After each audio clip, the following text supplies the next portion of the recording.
Burası 15 olsun, burası da 15 olsun. Biz bilirik ki, toplana mərkəzdən çəkdir, radius hər zaman 90 yəni buralar 90. 3 dənə 90 ise məcbur burada 90.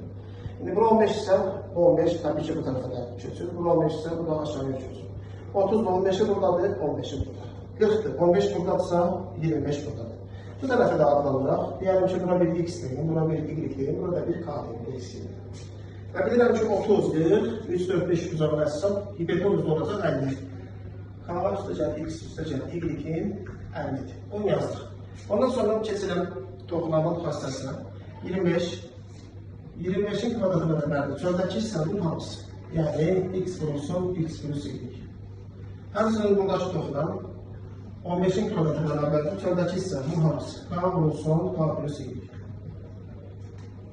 Bunları vurulacanda x-in kvadratı üzrə x y bərabər olacaq 625'ə. 25'in kvadratı. Bunu vursam, K'nın kvadratı üzrə k y bərabər olacaq 225'ə. Alt-alta çıxdığını fərz edək. 625'dən 225'ə çıxsam 400. Yuxarıdan aşağıdan çıxanda nə olur? X-in kvadratı çıx K'nın kvadratı, üstə gəlib x y, çıx k y. Belə bir şey alacaq. Çıxana görə bu da çıxa olur. Buradan müxtəsər vurma ilə parçalasam, x çıx k, x üstə gələk k. Üstə gələk, burada hər iki tərəfdə y var. Y çəksən kənara, x çıx k qalacaq. Bərabərli görürsün. Fikir verin, hər tərəfdə x çıx k var. X çıx k-nı çəksən də dözə qırağına. Qalacaq x üstə gələk y, bir də üstə gələk buradakı k. Bərabər olacaq 400-dən. X plus y plus k 50'dir.